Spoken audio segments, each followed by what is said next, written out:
bom sesuatu hal yang diledakkan dan akan bias ke tempat yang di mana saja.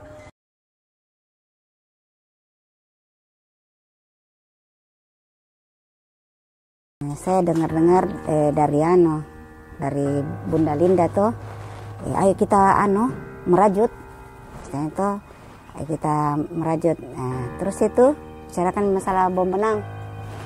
Karena saya tidak tahu itu apa itu bom benang, makanya saya bilang saya ikut-ikut saja.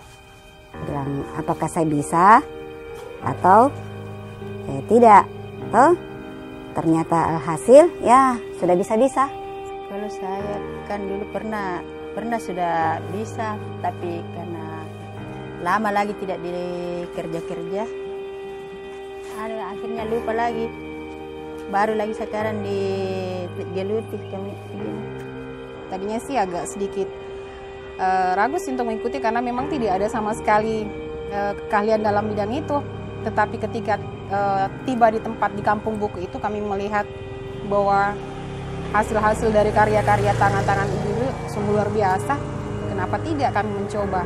Dan itu yang membuat kami sedikit terinspirasi, apalagi ketika dari teman-teman komunitas tanah ini dan kampung buku menawarkan sebuah kegiatan yang seperti ini. Kenapa tidak kami bisa lakukan di daerah kami? Kenapa tidak kami bisa lakukan? Apalagi di wilayah kami itu banyak juga ibu-ibu sebenarnya yang punya potensi sih sebenarnya dalam hal merajut, cuman selama ini memang tidak terangkat ke atas, keluar. Senang juga karena bisa lagi ketemu sama orang yang belum dikenal, langsung kenal kembali, atau memang belum dikenal, kayak orang dari Borong, orang dari Bontobila, dulunya tidak kenal, jadinya kenal kembali.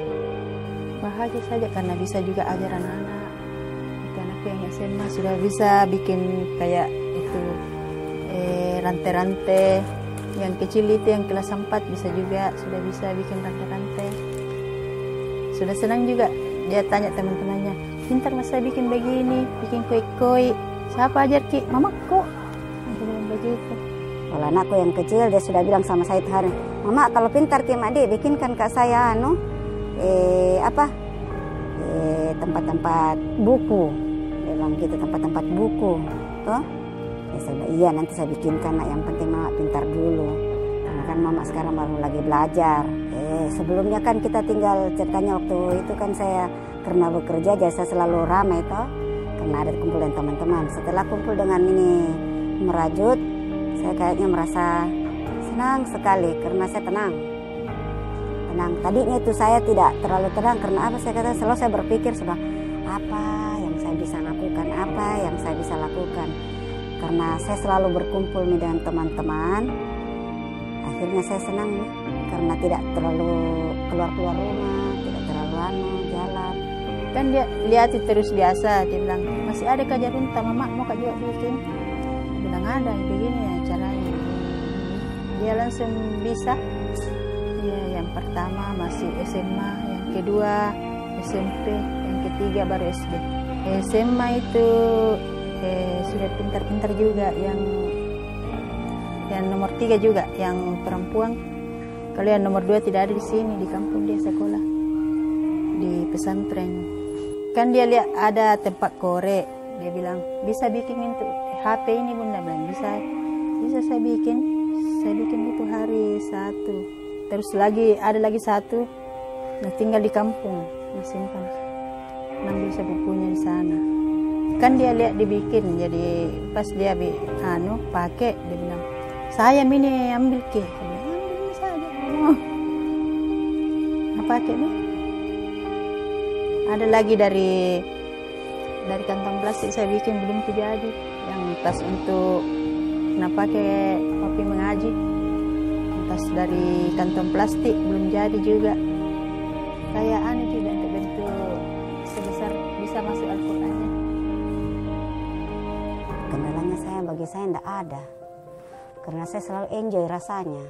Tidak pernah jadi saya terbebani atau apa. Ya, yang jelasnya setiap ada yang saya kerjakan tidak pernah saya merasakan itu bilang ada kendala atau bagaimana, tidak. Cuma yang saya rasakan selalu happy.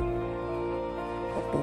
Kalau rumah konseling sendiri adalah sebuah wadah, sebenarnya kita bilang komunitas juga, bukan sebuah komunitas yang seperti apa, tetapi wadah untuk orang-orang dari kalangan mana saja. Mungkin rumah konseling itu lebih banyak menyentuh atau berbicara tentang bagaimana perempuan dan anak.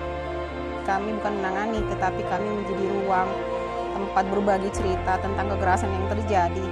Dan dengan adanya Bom Benang, kemungkinan keterlibatan kegiatan Bom Benang itu dengan kekerasan sih mungkin lebih bagus, karena melatih psikolog dari seorang yang pernah mengalami tindak kekerasan itu sendiri. Dengan adanya Bom Benang itu, hal yang mereka pernah alami tentang kekerasan itu secara tidak langsung akan membuat mereka mengurangi untuk daya ingat tentang kekerasan itu sendiri. Memang satu hal yang sangat sejalan barangkali perempuan, anak-anak dan remaja, sementara Bom Benang sendiri itu tidak melihat bahwa yang ada di dalam sebuah kegiatan Bom Benang itu adalah ibu-ibu saja, enggak, tetapi ya anak-anak dan remaja juga bisa terlibat di dalamnya, karena memang kegiatan itu memang betul-betul membuat sebuah inspirasi sendiri mungkin bagi ibu-ibu, remaja maupun anak-anak.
Bukan hanya persaudaraan saja yang bisa benang aja yang bisa diraju, tetapi bentuk persaudaraannya juga. Yang saya rasakan selalu happy.